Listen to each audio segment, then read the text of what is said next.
So I'm up at the top here at White Point, and this is something I just really love.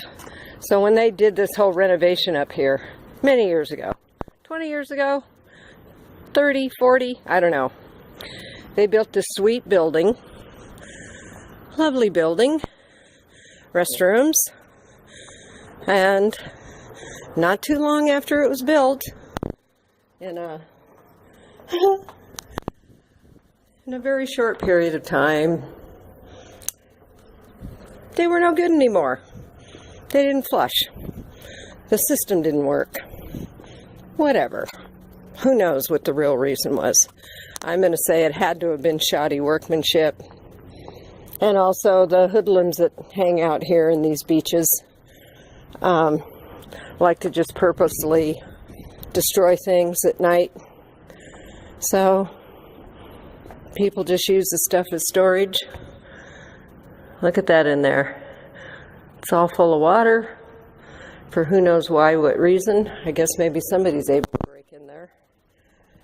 And so they built this beautiful building, and it's a piece of crap. It was a piece of crap from the very beginning. There's several places like this in this town, where the county or the city, it's mostly county stuff because it's beach. I tend to think that the county does better work than the city, but you know, when you got unions in the public, people in unions know they don't have to work as hard. They're not perfectionists. There's no reason to try hard to keep their jobs because they're protected by the union and they'll keep their jobs forever. So the work is just crap. Anyway, so you have this beautiful building. Nothing's worked, hardly ever worked. And you got this place full of outhouses. Same thing at Cabrillo Beach. Outhouses everywhere. The city of outhouses. There's another outhouse over there.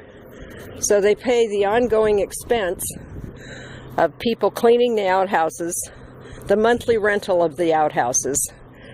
Welcome to the county of Los Angeles. It's just so silly.